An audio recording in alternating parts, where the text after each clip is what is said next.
फिर से एक बार स्वागत है मेरे चैनल पर। मैं हूं राज, आप देख रहे हैं हाईवे नाइट। दोस्तों, आज मैं आपको लेके चलूँगा राजस्थान। आज की जो कहानी है राजस्थान की है, पाली डिस्ट्रिक्ट की, पाली सिटी की के पास की। ये कहानी दो दोस्तों की है जिनका नाम है सोनू और दीपक। ये दोनों एक शादी के फंक्शन में गए थे और जब वापस लौट रहे थे तो इनके साथ में क्या क्या हुआ था, और ये घटना लगभग 10 साल पुरानी है। तो चलते हैं दोस्तों हाईवे नाइट की एक सफ़र पर। आप सब तैयार हो जाइए। दोस्तों, मेरा नाम सोनू है। मैं पाली सिटी राजस्थान में रहता हूँ और एक कपड़े की फैक्ट्री में काम करता हूँ। संडे का दिन था। उस दिन मेरी छुट्टी थी। रात के करीब 8 बज रहे थे और मैं ऐसे ही बैठ कर के टाइम पास कर रहा था। मैं वैसे तो मध्य प्रदेश का रहने वाला था और लेकिन मैं यहाँ काम करता था। परिवार वार तो हमारा सब गांव में ही था। उसी टाइम मेरे फ़ोन पर दीपक का फ़ोन आया। दीपक बोला, क्या कर रहे हो यार? नहीं भाई, मैं कुछ नहीं कर रहा हूँ, बस बैठे बैठे अपना टाइम पास कर रहा हूँ। बोला, एक शादी में चलना है, चलेगा क्या? तेरा टाइम भी कट जाएगा। मैं बोला, कहाँ जाना है भाई? बोला, बस 35 किलोमीटर दूर है और रात में ही अभी हम लोग चलेंगे और खा पी करके उधर से वापसी आ जाएंगे। मैं बोला, ठीक है। बोला, तू तैयार हो जा, मैं अभी आधे घंटे के अंदर पहुंच रहा हूं अपनी बाइक लेकर के। दीपक आधे घंटे के बाद में अपनी बाइक लेकर के आ गया था मेरे घर पर। मैं भी तैयार था और हम दोनों दोस्त चल पड़े उस जगह पर जहां वो शादी का फंक्शन था। पाली सिटी से 35 किलोमीटर दूर एक होटल था शायद, वहाँ पर। हम उस जगह पर पहुँच गए थे। खाना पीना सब कुछ हुआ। रात के करीब 12:30 पौने 1 हो रहा था। तो मैंने ही बोला दीपक से, दीपक भाई अब चलते हैं कि सुबह अगले दिन काम पर भी जाना है, तो कहीं लेट ना हो जाए फिर सोने होने में। दीपक बोला, रुक जाना यार, देख कितना बढ़िया चल रहा प्रोग्राम, थोड़ा सा एंजॉय करते हैं, खाते पीते हैं। ड्यूटी तो हर रोज़ होती है, कल छुट्टी कर लेना। मैं उसकी बात के आगे बेबस था और मैं भी शामिल था उस पार्टी में। करीब 1:30 बजे हम लोग वहाँ से खा पी करके निकले थे। जब हम मेन रोड पर आ गए, आधा रास्ता हम पार कर गए थे, तो अचानक जो बाइक थी वो बंद हो गई।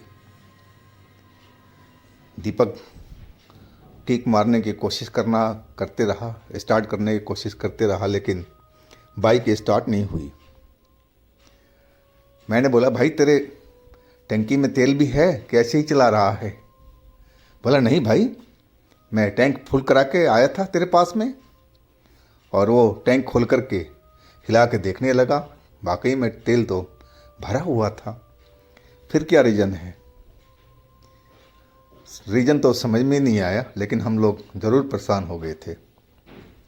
अब समझ में नहीं आ रहा था कि आसपास में कोई मैकेनिक भी नहीं था, ना कोई बस्ती थी नज़र आ रही थी, और मैकेनिक मिलने का तो कोई संभावना ही नहीं था। अब इतनी दूरी कैसे पैदल चला जाए, और वो भी बाइक धकेलते हुए। और तभी एक कोई आता हुआ दिखा। अंधेरा तो हर जगह फैला हुआ था, सर्दी का टाइम था, धुंध भी था, हल्का फुल्का, नज़र नहीं आ रहा था ज़्यादा दूरी का। जब वो पास में आई तो एक औरत थी, वो करीब 40-45 साल का उम्र की, सलवार सूट में थी और हमारे नज़दीक आकर के हमें देखने लगी। बोली, क्या हुआ भैया, बाइक खराब हो गई क्या? दीपक बोला, हाँ जी आंटी जी, बाइक खराब हो गई है, आसपास में कहीं कोई मैकेनिक मिल जाएगा? बोली, नहीं भैया, यहाँ तो कोई मैकेनिक नहीं है, मैकेनिक तो बहुत आगे आपको जाना पड़ेगा, वो भी रात में कहाँ मिलेगा। कहाँ से आप लोग आए हो? वो पूछने लगी। दीपक ने सब बात बताया। बोला, ये काम हो सकता है, मेरा जो घर है बगल में ही है। वो एक तरफ हाथ के इशारा दिया। बोला, आप लोग मेरे घर पर रात काट लो और सुबह अपना बाइक लेके निकल जाना, आसपास में कहीं ना कहीं दिन में तो मैकेनिक मिल ही जाएगा। इतना मैं ज़रूर कर सकती हूँ कि आप लोग रात में परेशान ना हो। बात उसकी भी सही थी, ठंड भी था, तो हम दोनों मान गए और बाइक धकेलते हुए उस औरत के पीछे पीछे चल पड़े थे। लेकिन मेरे मन में वो ज़रूर खटक रहा था कि ये औरत अंधेरे में कहाँ से निकली थी, और वो गांव तो हमें दिखा नहीं था कि कौन सा गांव है। लेकिन अब हमारे पास में तो कोई रास्ता भी नहीं था, और हम उस औरत के पीछे पीछे चल पड़े। कच्ची पगडंडी थी और उसी पर हम चलते जा रहे थे। थोड़ा दूर जब पहुँचे तो वाकई में एक छोटा सा गांव जैसा था। कच्चे कच्चे मकान थे और एक जगह पर वो कच्चे मकान के पास में रुक गई। मुझे तो प्यास लग रही थी बहुत ज़ोरों से। मैं कुछ खाना पीना ज़्यादा ही हो गया था। मैंने आंटी से बोला, आंटी पानी मिल जाएगा पीने के लिए? बोली, हाँ क्यों नहीं। उस कच्चे मकान के बाहर ही एक मटका रखा हुआ था और एक गिलास था। उसमें से वो बोली कि ये रखा है मटका, गिलास भी है, जितना आप पानी पीना चाहो पी लो। मैं जल्दी से जा कर के और पानी पिया। दीपक भी पानी पिया। और फिर उसी के जो दरवाज़ा था छोटा सा, वो आंटी ने खोल दिया। बोले, आप लोग जा कर के अंदर खाट है, आराम कर लो, मैं आपको सुबह में मिलूँगी। हम दोनों अंदर चले गए। अंदर तो बिल्कुल छोटा सा कमरा था, कच्चा मकान था और एक ही खाट थी, और भी कोई सामान नहीं था उस घर में। पानी के जो मटका भी था वो भी दरवाजे के बाहर रखा हुआ था परमानेंटली, मुझे लग रहा था। मुझे कुछ ठीक नहीं लग रहा था। पुराना सा एक कंबल पड़ा हुआ था खाट पर। मैं दीपक की तरफ देखा। दीपक बोला, भाई इस ठंड में और इस अंधेरी रात में जो कुछ मिल गया है काफ़ी है, हम लोग यहीं आराम करते हैं और सुबह की सुबह देखी जाएगी। वो औरत बोली, दरवाज़ा आप भेड़ दो, मैं भेड़ देती हूँ, या आप अंदर से कुंडी लगाना चाहो लगा लो। तो हमारे पास में था ही क्या कि हम लोग कुंडी लगाए। दरवाज़ा उसने बाहर से ही भेड़ दिया था। हम उसी खाट पर उसी पुराने कंबल को ओढ़ करके सो गए थे। पता नहीं कब मेरी नींद खुली। नींद खुली तो मैं अपने बगल में देखा तो दीपक था ही नहीं। दीपक मैं चिल्लाता रहा और हर तरफ मुझे अंधेरा ही अंधेरा दिखाई पड़ रहा था। मुझे रास्ता नहीं मिल रहा था कि मैं बाहर निकलूं।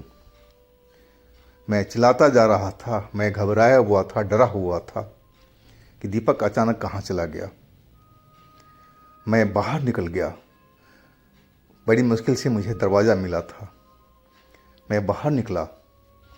बाहर में देखा हर तरफ तो सन्नाटा फैला हुआ था। जो गांव थे बिल्कुल जैसे लग रहा था कि कुछ घर में कोई है भी नहीं। हर जगह बिल्कुल साइलेंस ऐसा पसरा हुआ था, सन्नाटा। ना कोई कुत्ते आकर भौंकने की आवाज़, ना कोई पशु का आवाज़ और ना घर में किसी का खांसने तक की आवाज़ नहीं आ रही थी। कहा जाए तो बिल्कुल वीराना सब घर था। घर भी बहुत कम थे और मैं बाहर दीपक दीपक आवाज़ लगाता हुआ और घूम रहा था। और जो मेरी बाइक उस दरवाजे पे खड़ी थी दीपक की, वो बाइक भी नज़र नहीं आई।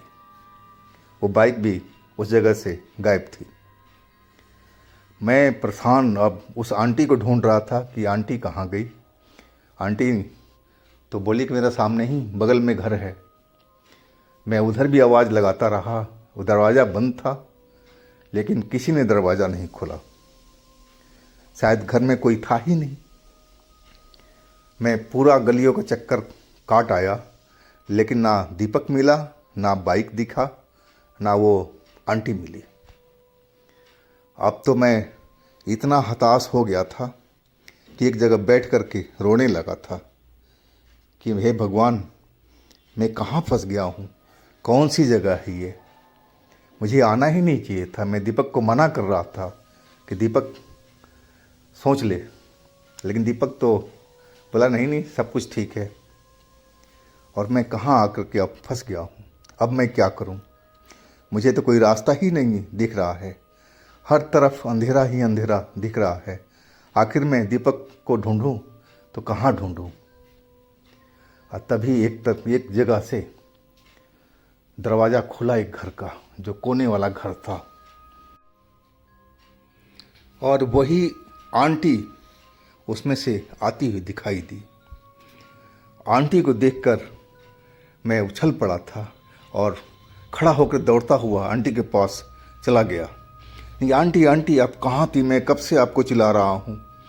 बताइए मेरा वो दोस्त कहाँ गया, मेरा दीपक कहाँ गया, और वो बाइक कहाँ है? आंटी चुपचाप मेरी तरफ देखने लगी थी अपनी बड़ी बड़ी आंखें करके। उसको इस तरह मुझे देखना अच्छा नहीं लगा। पता नहीं क्यों ऐसे मेरी तरफ घूर रही थी। मैंने दोबारा बोला कि आंटी, मेरा दोस्त कहाँ है? वो हम तो एक ही साथ में सोए थे, लेकिन वो तो है नहीं। वो आंटी का आंखें अब एकदम लाल लाल सा दिखाई पड़ रहा था और भर्राटे हुए आवाज़ में बोली, यहाँ से तू भाग जा, नहीं तो तू भी नहीं बच पाएगा। तेरा भी मौत होगा अगर तू यहाँ से नहीं भागा तो। इतनी ही बात सुना था तो मैं तो डर करके बिल्कुल कांपने लगा था। मैं समझ गया कि हम गलत जगह पर आ फंसे हैं। ये गांव ही लग रहा कि पूरा भूतहा है और यहाँ हमें नहीं आना चाहिए था। अब मैं वहाँ से भागना शुरू किया, लेकिन मेरे को रास्ता ही नहीं मिल रहा था कि मैं उस गांव से बाहर निकलूं। जिधर से भाग के आऊं और वही जगह मेरे को पहुंचा देता था वो रास्ता। कहा जाए तो मैं एक भूल भुलैया के चक्कर में फंसा हुआ था। कहीं से भी भागूं उसी जगह पर मैं पहुंच जाता था। मैं बहुत थक चुका था और मेरा दिल तो बहुत तेज़ी से धड़क रहा था। और उसके बाद वो आंटी मुझे नज़र नहीं आई थी दोबारा। जब मैं वहाँ से भाग करके घूम रहा था, उस भूल भुलैया के चक्कर में फंसा हुआ था, तो आंटी मुझे वो नज़र नहीं आई। मैं उस घर में भी गया, खाट पर भी गया, देखा सब कुछ, लेकिन वहाँ दीपक भी नहीं था और ना बाहर दीपक की बाइक दिखाई पड़ रही थी। थक हार करके और एक जगह मैं बैठना चाहा और तभी मुझे लगा कि मैं बेहोश होता जा रहा हूँ। मेरी आंखें बंद होती जा रही है और मैं उसी जगह पर गिर करके बेहोश हो गया। जब मेरी आँख खुली तो मेरा वही दोस्त मुझे उठा रहा था। बोला, उठो सोनू उठो, सुबह हो गई है, चलो हम लोग यहाँ से निकले। मैं हड़बड़ा करके अपनी आंखें खोला। सारा रात के बाद मुझे अच्छी तरह से ध्यान था और मैं एकदम डर गया था। यानी कि तू कहाँ गया था रात में भाई? मैं हर तरफ तेरे को ढूंढ लिया था। बोला मैं तो यहीं पर था भाई, इसी खाट पर सो रहा था। मैं एकदम सारी बात उसको जल्दी जल्दी बताई कि भाई मैं ऐसे ऐसे सारा रात में परेशान रहा हूँ, और वो औरत ज़रूर कोई भूतनी है, कोई डायन है या कोई चुड़ैल है। भाई यहाँ पर देरी मत कर, हम लोग यहाँ से जल्दी से निकलते हैं। सुबह होने जा रही थी। दीपक मेरी हालत देख कर के वो समझ गया था कि कुछ न कुछ तो ज़रूर गड़बड़ है, और हम जल्दी से वहाँ से बाहर निकले। जहाँ बाइक खड़ी थी, हमने जब शुरू में खड़ा किया था, वहाँ पर बाइक नज़र नहीं आई, और हम तेज़ी से बाहर की तरफ भागने लगे, दौड़ने लगे थे। आखिर बाइक कहाँ गई हमारी? मेन रोड के पास में हमारी नज़दीक में थोड़ा सा पहले मेरी बाइक खड़ी हुई नज़र आई। बाइक देख कर के दीपक की जान में आई, और हम बाइक को स्टार्ट करने में लग गए। बाइक तो पहले भी बंद थी, लेकिन अभी भी स्टार्ट नहीं हुई। अब पैदल ही हम बाइक को मेन रोड पर धकेलना शुरू कर दिए थे। अब रोड पर ट्रैफिक स्टार्ट हो गया था, और हम आगे की तरफ धकेलते हुए चले जा रहे थे। कुछ दूर जाने के बाद में एक बाइक का दुकान मिल गया था। वहाँ पर हमने बाइक को दिया। मैकेनिक देखा तो देखते ही बोला इसमें तो पेट्रोल नहीं है भाई। पेट्रोल नहीं है तो कहाँ से स्टार्ट होगी? जबकि हमने रात में पूरी तरह से चेक किया था, पेट्रोल उसमें भरा हुआ था। आखिर पेट्रोल कहाँ गया? मैकेनिक ने पेट्रोल अपने पास से डाल करके और बाइक को स्टार्ट कर दिया। बाइक में कोई कमी नहीं थी, सिर्फ पेट्रोल की कमी थी, जबकि रात में सब कुछ पेट्रोल भरा हुआ था। हम वहाँ से अपने स्थान को वापस आ गए थे। लेकिन ये घटना मैं भूल नहीं पाता हूँ। कौन सा गांव था ऐसा, मुझे तो याद भी नहीं है। वैसे तो मैं कई बार उधर से निकला हूँ, लेकिन वो गांव मुझे कभी दिखाई नहीं पड़ा है रोड के आसपास में। शायद हम लोग किसी भूतहा गांव के चक्कर में फंस गए थे, और वो जो औरत थी वो भी कोई भूती थी, कोई डायन थी या कोई चुड़ैल थी। तो दोस्तों, ये थी सोनू और दीपक की कहानी राजस्थान से। अगर आपके पास भी इस तरह के कोई अपनी घटना है, आप बीती है, कोई कहानी है इस तरह की, तो आप हमें इंस्टाग्राम पर या मेरे व्हाट्सएप नंबर पर शेयर कर सकते हैं। मैं आपकी कहानी को ज़रूर बनाऊंगा। और मेरे दूसरे चैनल पर भी विज़िट कीजिएगा, उसमें भी बहुत अच्छी अच्छी कहानियाँ भरी हुई है। लिंक मैं नीचे डिस्क्रिप्शन बॉक्स में दे रखा हूँ। और मेरे चैनल को सब्सक्राइब कीजिएगा, लाइक कीजिएगा, शेयर कीजिएगा। फिर हम दोस्तों मिलते हैं अगले दिन एक नई कहानी के साथ में। आप अपना बहुत